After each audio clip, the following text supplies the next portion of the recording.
Good morning, church. Good morning. Welcome to worship at First Congregational Church of Kittery at Kittery Point, United Church of Christ. We are a welcoming spiritual community anchored in love and growing in faith. Welcome to this historic place of worship.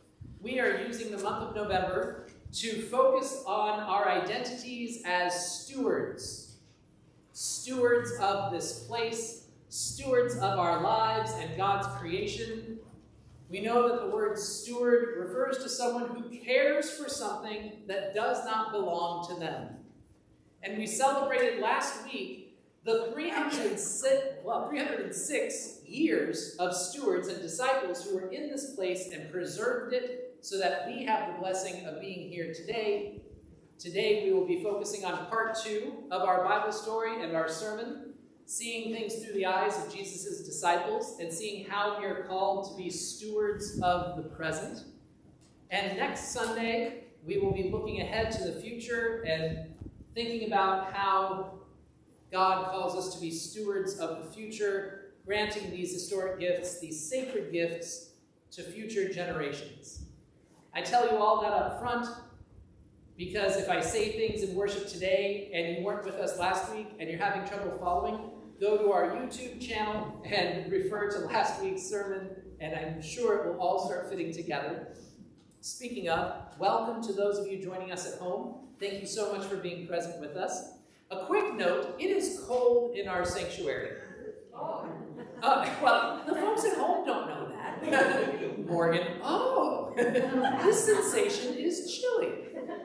So I'm just going to remind you, this church has been here for 307 years, and for a long part of that history, there was no indoor heating devices. So what did folks do? I'm not kidding. I was told this by Judy. They brought their dogs to church to drape them across their lap and their feet.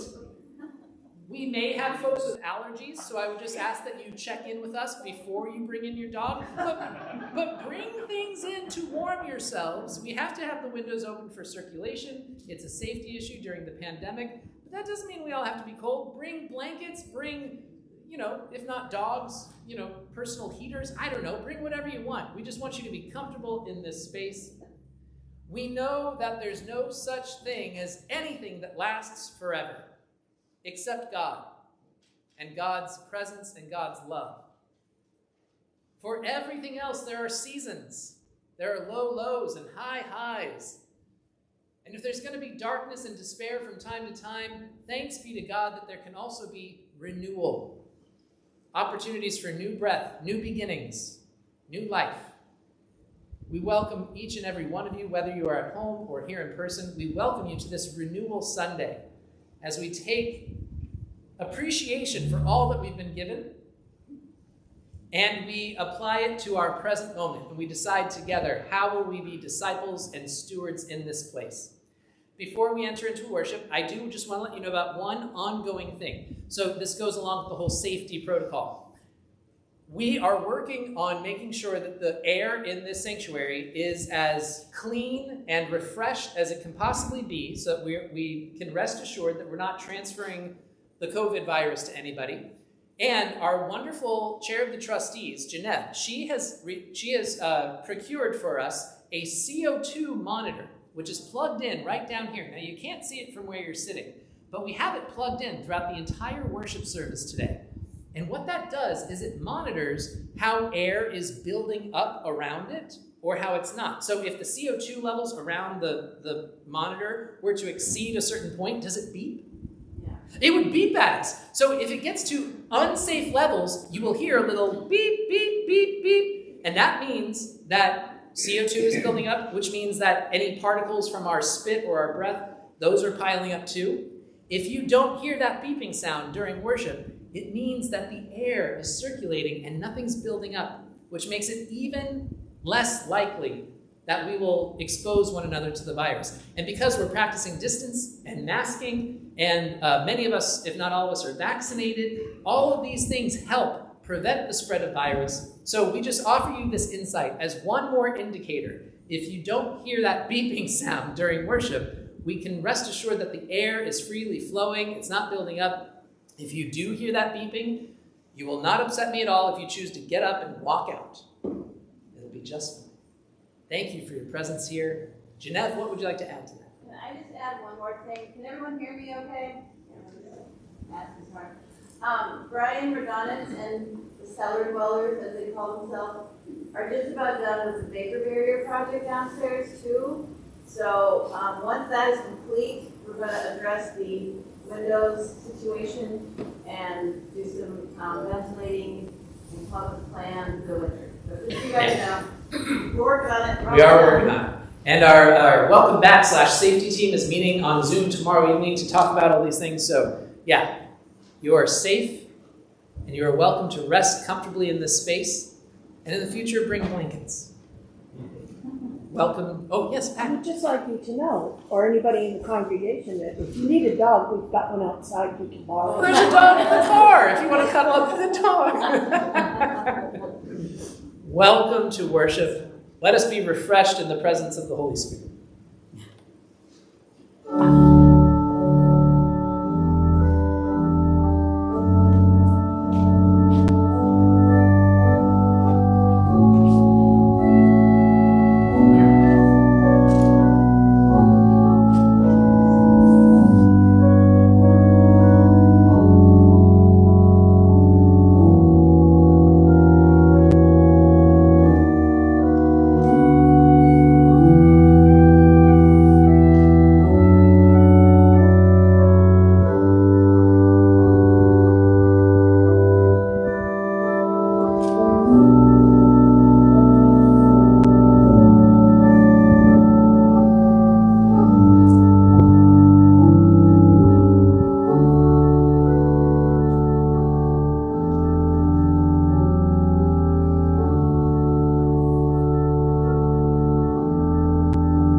morning.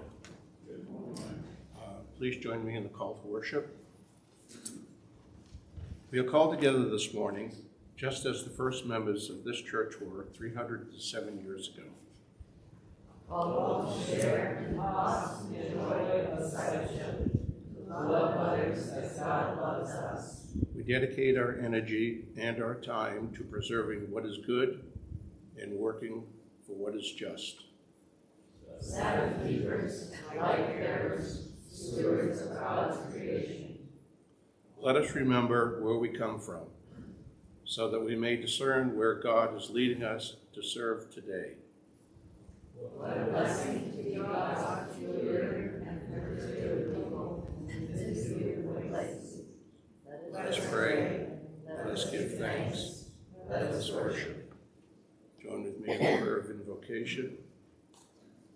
Holy One, light bringer, fount of living water, we invite you to dwell among us this hour.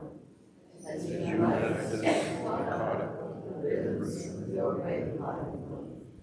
Just as the ocean ebbs and flows, you invite us to both receive your grace and offer grace to others. Be present with us as we refresh and renew in your spirit. Be present with us as we take your word out into the world and all moments in between. Amen.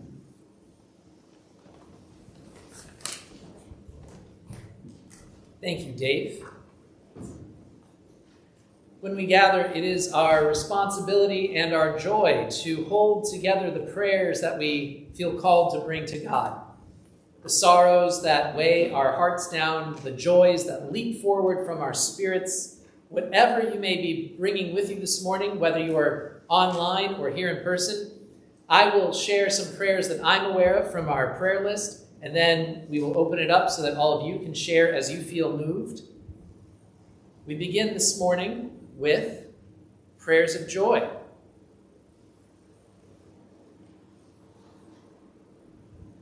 We actually begin this morning with Brian learning how to work his phone. Prayers of joy. Praise be to God for our own Lori's safe surgery this last week.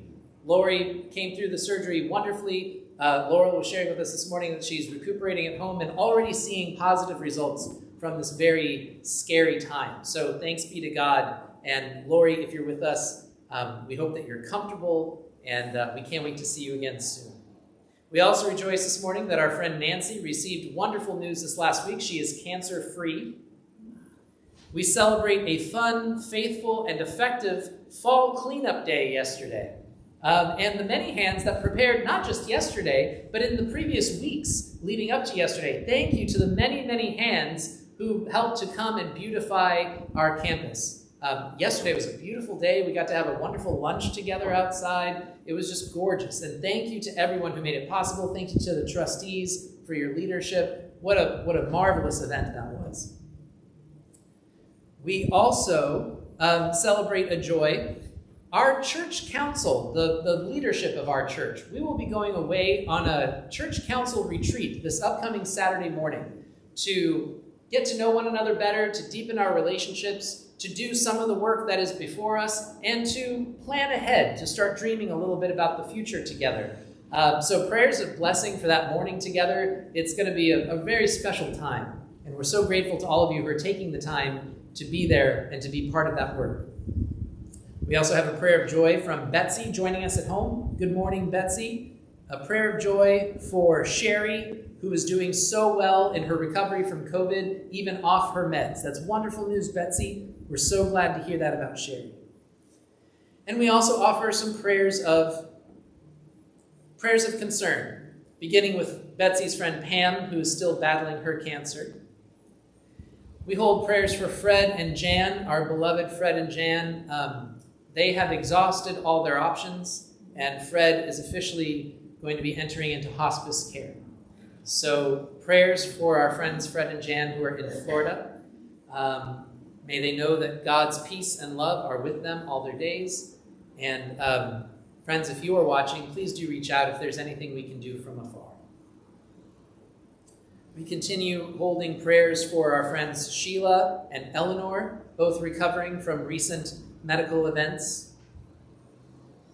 We hold in prayer this morning all of our good people who are prevented from being with us, whether online or in person, prevented from being with us because of their circumstances. We know that the pandemic has made things really hard. There's so many other things that make life hard and make it difficult to connect and dwell together. Prayers for everyone during this time. We offer prayers for our neighborhood in the wake of, there's all this wonderful historic land and property here in town, and many of it has been cared for by families for generation after generation. And I don't know if it was this last week, but recently, one of those historic properties was purchased by someone from away, as you would say here in Maine. And I know that that's a source of deep grief for many folks whose families have been here for so many years. So we hold everyone in prayer, everyone who's feeling that loss, everyone who feels impacted by this neighborhood slowly changing over time, as houses are slowly bought up by wealthy folks from abroad. We hold prayers and grief for everyone. It's challenging to see your neighborhood change before your eyes. And we, of course, hold in our prayers all future generations and the planet Earth in the wake of this most recent summit to try to tackle climate change as a human species. This last prayer that I will offer is one part prayer, one part call to action. Our wonderful friend Stella is here with her dog. And as we know, Stella lost her husband Steve in September. We grieve Steve's loss. And yesterday, Stella and her entire family came over to help with the workday. And it was during that time that they shared in conversation, Steve really took care of the yard work at the house. And so in this first autumn without him, things have been stacking up. So I'm offering prayers to God for Stella. You are doing remarkably well. You're doing so well. And we are so blessed to have your family and your supportive community and your friends. And we give thanks for you, Stella. And we also know that we can be an answer to prayer. So we are asking anyone and everyone who can to join us at Stella's house this afternoon at 1 p.m.